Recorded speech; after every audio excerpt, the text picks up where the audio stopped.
واپس آ کر کے اپنے آقاؤں سے کہا اے لوگوں ان سے لڑنے کا ارادہ چھوڑ دو. پوچھا لوگوں نے کیا بہت طاقت ہے ان کے پاس, بہت اسلحے ہیں؟ اس نے کہا نہیں, بہت تلواریں ہتھیار اور اسلحے تو نہیں, لیکن محمد صلی اللہ علیہ وسلم نے ایسے فرزانوں کی جماعت تیار کی ہے جو کیسر و کسرا کے پاس بھی نہیں. پوچھا کیسے ہیں وہ کہتا ہے ارے وہ ایسے فرزانے ہیں کہ اس نبی کے وضو کا ایک قطرہ بھی زمین پر گرنے نہیں دیتے, ہاتھوں میں لے کر چہرے سے مل لیتے ہیں, جسموں پر لگا لیتے ہیں.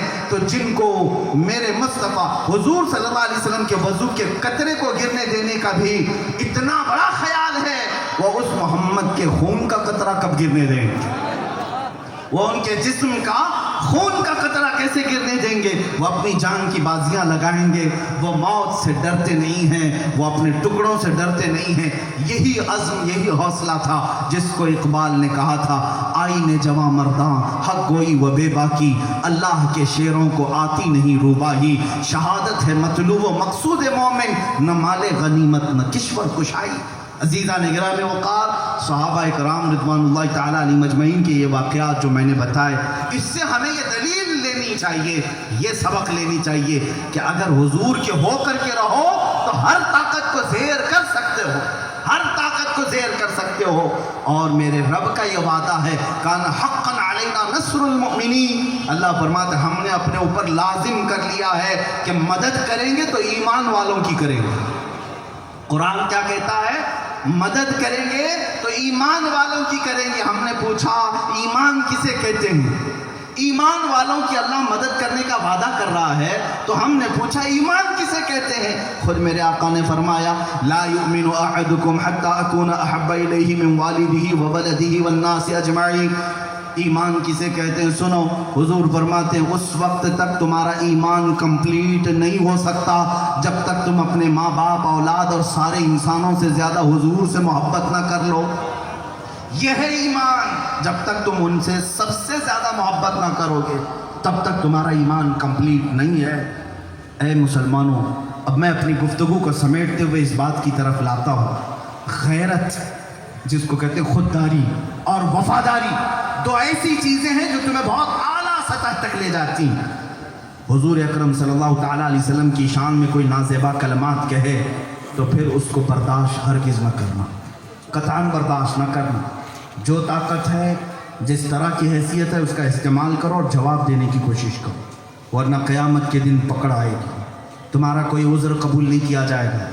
تم یہ کہہ کر کے نہیں بچ سکو گے کہ میں گورنمنٹ سرونٹ تھا, بولتا تو نوکری چلی جاتی. تم قیامت کے دن یہ عذر نہیں کر سکو گے میں مزدور آدمی, میری طاقت نہیں تھی, کیا جواب دیتا.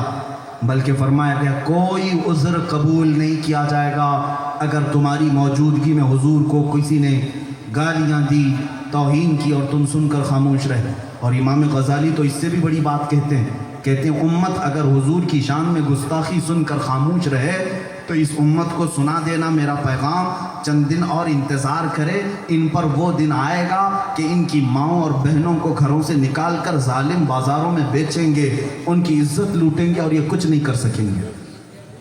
تمہارے بچوں کو, تمہارے جوانوں کو مار ڈالیں گے, قتل کریں گے اور تم کچھ نہیں کر سکو گے. کیوں؟ نام مصطفیٰ پر جب تم اٹھ نہیں سکتے تو پھر اب اللہ کی مدد کا انتظار بھی نہیں کر سکو گے. تم کو اللہ تعالیٰ کی کیا مدد آئے گی جو اس کے حبیب پر گالیاں سن کر کے خاموش رہ جائے. ارے ابن حجر عسقلانی رحمۃ اللہ تعالیٰ علیہ نے یہاں تک فرمایا ایک کتا ایسا تھا, اللہ اکبر, بغداد کی سرزمین پر تتاریوں نے حملہ کیا تھا. پتہ ہے تاریخ, میں تفصیل میں نہیں جاتا. تتاری ایک قوم ایسی تھی جو ظالم قوم تھی, مسلمانوں کی بھی دشمن, ہر تخت کو قبضہ کرنے کی کوشش. بغداد کو ایسا تباہ کیا تھا تاتاریوں نے کہ دریائے دجلہ مسلمانوں کے خون سے لال ہو گیا تھا اور گھوڑوں کے ٹاپ زمین پر بھیگ جاتے تھے خون سے. اب سنو, وہ علماء کو, مسلمانوں کو قید کر کے لاتے, انہیں مارتے, سزائیں دیتے. ایک بار بادشاہ نے کیا کیا, بڑے جتنے بھی تھے غیور مسلمان اور جو پرہیزگار قسم کے یا جو علماء تھے ان کو قید کر کے لایا, زنجیروں سے باندھا اپنے محل میں جو قبضہ کیا ہوا تھا بغداد میں, اوندھے منہ سلا دیا. ایک عیسائی پادری کو بلایا اور کہا کہ کہ تو ان لوگوں کے سامنے ان کے نبی کو خوب گالیاں دے، اس لیے کہ مسلمانوں کو اگر دل ان کا چھلنی کرنا ہے تو ان کے نبی کو گالیاں دینا۔ یہی دنیا آج بھی کر رہی نا ہمارے ساتھ۔ ہم اپنی گالیاں تو برداشت کر لیتے ہیں لیکن اپنے آقا کی شان میں نہیں برداشت کرتے۔ ہمارا ایمان تو یہ کہتا ہے میرے عزیزوں، ہم بچپن سے یہی سیکھے ہوئے ہیں، حب مصطفیٰ میں کوئی بھی چیز ادنا سی بھی توہین ہم برداشت نہیں کرتے۔ حتیٰ کہ اگر کسی نے داڑھی کی بھی توہین کی تو وہ اسلام سے خارج ہو جاتا ہے۔ حضور کی سنت کو سمجھ کر کے داڑھی کی توہین کیا تو تحقیر کیا، وہ اسلام سے خارج ہو جاتا ہے۔ ہمارا تو یہ عقیدہ ہے۔ اب سنو، اس بادشاہ نے اس پادری کو بولا کہ تو گالیاں دیتا رہے، اور تاریخ یہ بتاتی ہے کہ بادشاہ کا ایک پالا ہوا کتا بھی تھا۔ بادشاہ کے کتے بڑے ٹرینڈ کتے ہوتے ہیں، جیسے آج بھی مرسیڈیز میں گھومنے والے کتے دیکھے ہوں گے۔ بادشاہ کو شوق تھا کتا پالنے کا، لیکن وہ کتا بھی کیسا رہتا، سونے کی زنجیر اس کو ڈال کر کے رکھی جاتی تھی۔ باندھنے کے لیے جو زنجیر ہوتی تھی کتے کے گلے میں وہ سونے کی تھی۔ تتاریوں کا بادشاہ تھا۔ اب اس دربار میں مسلمانوں کو قید کر کے لایا گیا، بیڑیاں پہنا کر اوندھے منہ سلایا گیا، اور ایک عیسائی پادری بکواس کر رہا ہے، حضور کی شان میں گالیاں جیسی شروع کیا۔ میرے عزیزو، یہ تو دوسرے کوئی کچھ نہیں کر سکے، لیکن زنجیر میں بندھا ہوا کتا بھونکنے لگ گیا، بھونکنے لگا، زور زور سے بھونک کر کے آواز کرنے لگا۔ وہ عیسائی پادری خاموش ہو گیا۔ تھوڑی دیر کے بعد پھر اس نے ہرزہ سرائی شروع کی، کتا پھر بھونکنے لگا۔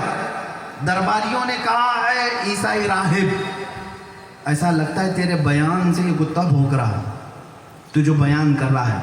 اس عیسائی پادری نے کہا، اس کتے کو کیا سمجھ میں آتا ہے کہ میں کیا بیان کر رہا ہوں؟ ظالموں، تمہیں پتہ نہیں ہر چونٹی کا بھی اگر کوئی آقا ہے تو وہ تاجدار مدینہ ہے۔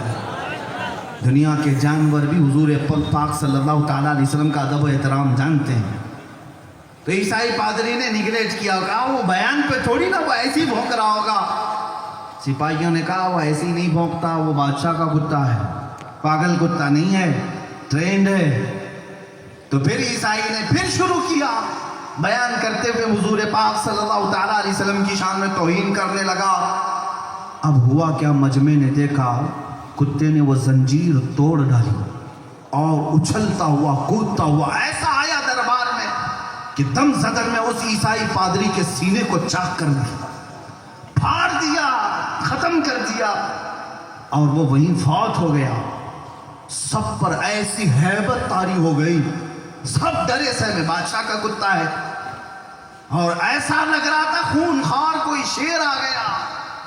دم زدن میں اسے ٹکڑے کر کے رکھ دیا، اور یہ دیکھتے ہوئے یہ منظر، سب کے سینوں پر ہیبت طاری تھی، سب کھڑے ہو گئے۔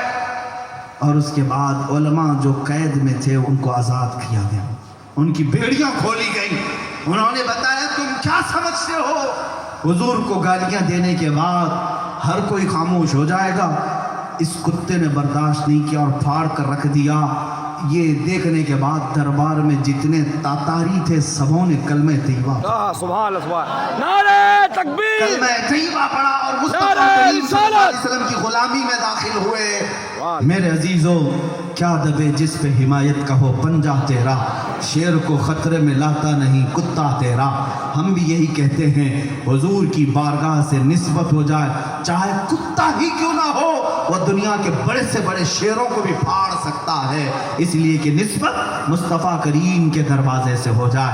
آج میری اپنی کوئی حیثیت نہیں، میری اپنی کوئی طاقت نہیں، لیکن جب ہم بولتے ہیں تو ہمارا یہ یقین ہوتا ہے ہمارے پیچھے کوئی اور ہو یا نہ ہو، رسول پاک صلی اللہ علیہ وسلم کی عنایتیں ضرور ہیں۔ اور اعلیٰ حضرت فاضل بریلوی نے ہمیں ڈرنا نہیں سکھایا، بلکہ یوں کہا ہے، خوف نہ رکھ رضا ذرا، تو ہے عبد مصطفیٰ، خوف نہ رکھ رضا ذرا، تو ہے عبد مصطفیٰ، تیرے لیے امان ہے، اب تیرے لیے امان ہے۔ ہم خوف اور ڈر سے جینے والے لوگوں میں تھوڑی نا، جرم کیے ہوئے لوگ نہیں ہیں، چوری کیے ہوئے لوگ نہیں ہیں، حق دین کو قبول کیے ہوئے لوگ ہیں۔ اور ہمارے ساتھ اسلام صرف زبانوں پر نہیں، ہمارے خون کے ساتھ دوڑ رہا ہے۔ ہمارے آقا صلی اللہ علیہ وسلم کا نام پاک ہمارے خون کے ساتھ دوڑ رہا ہے۔ اگر تم یہ سوچتے ہو موب لنچنگ کے ذریعے کسی کی داڑھی کاٹ کر کے کسی کو کہیں قید کر کے مار کر کے اس سے کچھ بلوا لوگے، ہو سکتا ہے کوئی غریب مزدور تم سے ڈر کر کے بول لے، لیکن یاد رکھنا آج بھی غلامان مصطفیٰ زندہ ہیں اور ان کا دل بھی بیدار ہے۔ تم ہمارے ہر 1000 ٹکڑے کر لو، انشاءاللہ ہمارا ہر ٹکڑا پکارے گا۔ ہمارے ٹکڑوں میں اگر کوئی بسا ہے تو وہ نام محمد بسا ہے۔ مصطفیٰ کریم صلی اللہ علیہ وسلم کی محبت ہمارے ساتھ ہے۔ میرے عزیزو، دنیا نے یہ پہلے بھی آزما کر کے دیکھ لیا، آج بھی کر رہی ہے۔ میں تمہیں مضبوط کرنے آیا ہوں۔ اے جوانوں، اتنے مضبوط ہو جاؤ کہ تمہیں کوئی خرید نہ سکے، بلکہ یوں کہو ہم اب ہماری حیثیت یہ ہے کہ پہلے تو ہماری کوئی حیثیت نہیں تھی، ہمیں کوئی جانتا نہیں تھا۔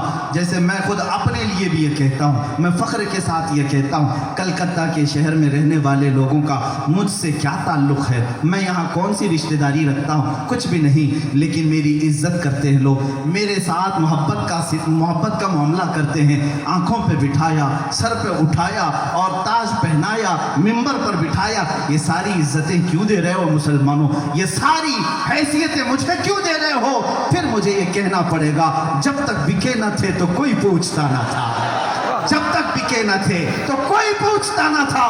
یا رسول اللہ، تم نے خرید کر ہمیں انمول کر دیا، تم نے خرید کر ہمیں انمول کر دیا۔ ایک بار اپنے آپ کو اس بازار مصطفیٰ میں بیچ کے تو دیکھو مولا پھر تمہیں کہاں سے کہاں پہنچاتا ہے۔ ایک عرب نے آدمی کا بول بالا کر دیا، خاک کے ذروں کو ہمدوش ثریا کر دیا۔ خود نہ تھے جو راہ پر اوروں کے حاجی بن گئے، کیا نظر تھی اس کی جس نے مردوں کو مسیحا کر دیا۔ اسی رسول پاک صلی اللہ تعالیٰ علیہ وسلم نے ایک بار نظر عنایت فرمائی تو ہر ایک کو بہت بلندی تک پہنچا دیا۔ شرط یہ ہے کہ وفادار رہو اور خوددار رہو۔ یہ دو چیزیں تم سے کوئی خرید نہ سکے، یہ دو چیزوں کا کبھی تم سودا نہ کر سکو۔ وفاداری میں کیا بغداد کے اس کتے کی طرح ہم ہیں جس کو ابن حجر عسقلانی نے لکھا ہے؟ وہ کتا حضور کی توہین برداشت نہ کر سکا اور سامنے آ کر کے پھاڑ کر کے رکھ دیا۔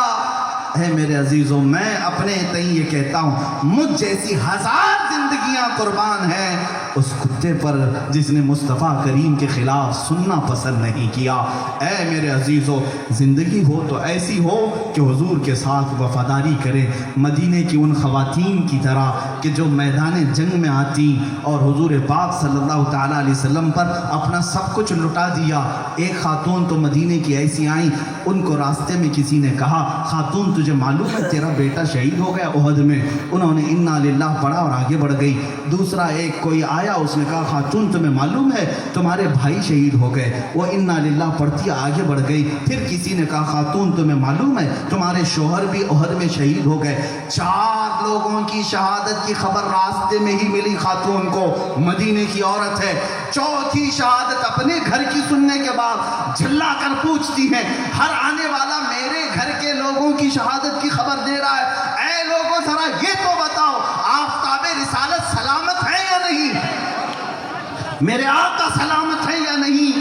صحابہ نے کہا اللہ کے نبی سلامت ہیں۔ اس کے بعد اس خاتون نے پکار کر کہا اگر وہ نبی کونین کا چہرہ سلامت ہے تو پھر ہر مصیبت حل کی ہے، ہر آفت حل کی ہے۔ حضور پاک صلی اللہ علیہ وسلم اگر سلامت ہے تو پھر گھر لٹ جائے، کچھ بھی ہو جائے، دینے والے تو وہی ہیں۔ کون دیتا ہے دینے کو منہ چاہیے، دینے والا ہے سچا ہمارا نبی۔ وہ خاتون آئیں، حضور پاک صلی اللہ تعالیٰ علیہ وسلم کی بارگاہ میں شکرانہ بھی ادا کیا۔ ایک خاتون مدینے سے ایسی آئی، ایک خاتون ایسی آئی کہ احد میں آنے کے بعد ان سے کہا گیا تمہارا بیٹا شہید ہو گیا۔ حضور سے آ کر پوچھتی یا رسول اللہ اجازت ہو تو میں اپنے لال کو دیکھ لوں، میں اپنے جوان کی لاش کو دیکھ لوں؟ بغیر اجازت کے نہیں۔ وہ ماتم کرنے والی، نوچنے والی، کپڑے پھاڑنے والی نہیں، مدینے کی وفادار خواتین کون تھی؟ یا وہ عورتیں بھی سن لیں جو اپنے بیٹوں کی بیڑیاں بن کر بیٹھی ہوئی ہیں یا ان کے قدموں کو روک کر کے رکھی ہوئی ہیں. کہاں جا رہا ہے تیرا کیریئر؟ تباہ ہو جائے گا، برباد ہو جائے گا. کہاں ناموس رسالت کی بات کر رہا ہے؟ معاذ اللہ آج کچھ لوگوں کے گھروں میں یہ باتیں آنے لگ گئی. مولانا اس طرح کی سخت تقریریں کر رہے ہیں، ان کی باتوں میں نہ آ جانا، ان کی باتوں میں نہ آ جانا. کہیں جنگ ہو جائے گی، جھگڑے ہو جائیں گے، مارے جائیں گے، کاٹے جائیں گے، ہمارا کون ہوگا؟ ایسا کہنے والی ان خواتین سے کہتا ہوں ذرا تاریخ پڑھ کے دیکھو. مدینے کی وہ عورتیں جب اپنے جوانوں کو سوار کر کے ایک سواری پر بھیجتی تھی، دولہا بنا کر جہاد کے میدان میں بھیجتی، کرکٹ کھیلنے کے لیے نہیں، رسول اللہ کے ساتھ میدان جنگ میں بھیجتی. اور کیا کہہ کر کے بھیجتی؟ سنو کیا کہہ کر کے بھیجتی. یہ نہیں گھر میں چھپا کر کے حالات خراب ہے اندر بیٹھ کچھ ہو جائے گا تو کون دیکھے گا گھر میں، یہ نہیں. میدان احد میں ایک جوان بیٹی کی ماں آئی، حضور نے فرمایا جاؤ دیکھ لو اپنے بیٹے کی لاش. بھائی لاش کو دیکھا، روح نکل چکی ہے. جوان صحابی ہے، سینے پلٹا دیا، جبہ اٹھایا، پیٹھ پر پورا ہاتھ پھیرا، پھر جسم کو پلٹایا، سینہ دیکھا، پھر سجدے میں گر گئی اور اللہ کی بارگاہ میں شکرانہ ادا کیا. آنسوؤں کے 2 قطرے نکلے ہوں گے بس. کسی نے پوچھا خاتون مدینے کی، اے بڑی بی یہ کیا کر رہی تھی اپنے بیٹے کے ساتھ؟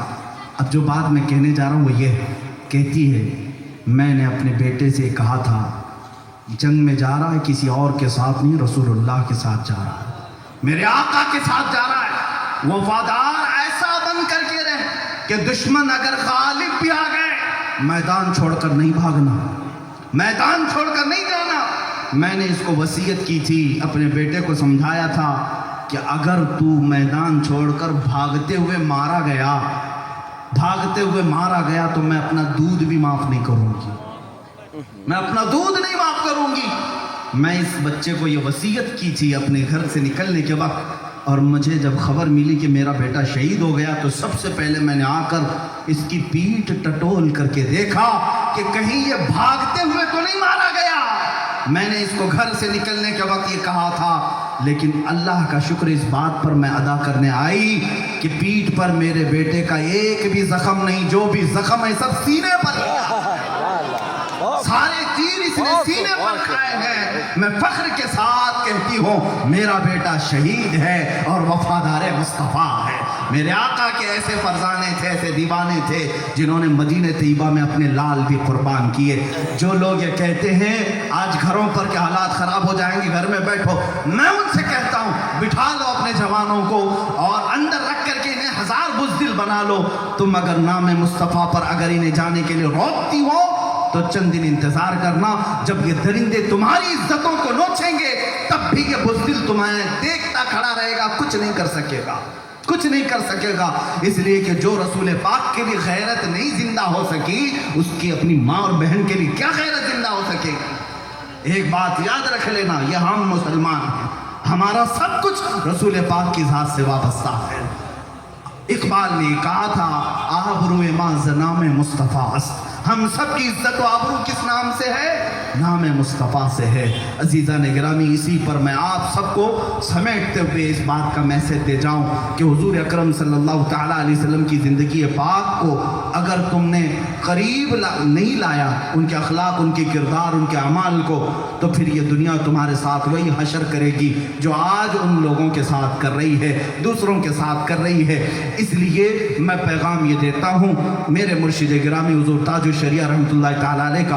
اکثر میں اپنی ہر تقریر کا خلاصہ اسی کو بتاتا ہوں جو انہوں نے اپنی زندگی میں کہا تھا، زندگی یہ نہیں کسی کی کسی کے لیے، زندگی ہے نبی کی نبی کے لیے. نہ سمجھ مرتے ہیں زندگی کے لیے، جینا مرنا ہے سب کچھ نبی کے لیے. اور تاجدار اہل سنت، امام اہل سنت فاضل بریلوی، امام احمد رضا خان فاضل بریلوی اپنی پوری زندگی میں ہمیں یہ ایک درس ایسا عظیم دیا. وہ کیا ہے؟ اے مسلمانوں تم آج سمجھ لینا، یہ طاقت، یہ قوت، یہ تمہاری جوانی، یہ تمہاری زندگی، یہ تمہارا پیسہ، یہ تمہاری گاڑیاں، یہ تمہارے بنگلے، یہ سب تمہارے عیش کے لیے نہیں ہیں، یہ تمہارے اپنے نہیں ہیں. یہ سب تمہارے خود کے نہیں ہیں۔ فاضل بریلوی بریلی کا امام کہتا ہے نہیں تمہارے نہیں ہیں۔ سنو وہ امام پکار کر کیا کہتا ہے، دہن میں زبان تمہارے لیے، بدن میں ہے جان تمہارے لیے، ہم آئے یہاں تمہارے لیے، یا رسول اللہ اٹھے بھی وہاں تمہارے لیے۔ صبا وہ چلے کہ باغ پھلے، وہ پھول کھلے کہ دن ہو بھلے، لبا کے تلے ثنا میں کھلے، رضا کی زبان تمہارے لیے، ہم سب کی زبان تمہارے لیے۔ یہی ہے زندگی کا مقصد میرے عزیزو، ہو نہ یہ پھول تو بلبل کا ترنم بھی نہ ہو، چمن دہر میں کلیوں کا تبسم بھی نہ ہو نہ یہ ساقی تو میں بھی نہ ہو، خم بھی نہ ہو، بس میں توحید دنیا میں نہ ہو تو تم بھی نہ ہو۔ خیمہ افلاق کا استادہ اسی نام سے ہے، نبض ہستی تپش آمادہ اسی نام سے ہے۔ وہ جو نہ تھے تو کچھ نہ تھا، وہ جو نہ ہو تو کچھ نہ ہو، جان ہے وہ جہان کی اور جان ہے تو جہان ہے، بہت خوب، سبحان جان ہے تو جہان ہے، اور اگر یہ جان نکل گئی تو تم بے جان لاشیں ہو، تم مردہ لوگ ہو اگر تمہارے دلوں سے میرے مصطفیٰ کا نام نکل گیا۔ اور یہی اقبال کے شعر سے گفتگو کو ختم کرتا ہوں، جو اس نے میسج دیا تھا کہ محمد سے وفا تو نے تو ہم تیرے ہیں، یہ جہاں چیز ہے کیا لوح و قلم تیرے ہیں۔ اے مسلمان دنیا کو بتا دے کس طاقت سے، کون سی طاقت سے، دنیا کو کیا بتائے گا، قوت عشق سے ہر پست کو بالا کر دے، دہر میں نام محمد سے اجالا کر دے۔ وآخر دعوانا الحمدللہ رب العالمین۔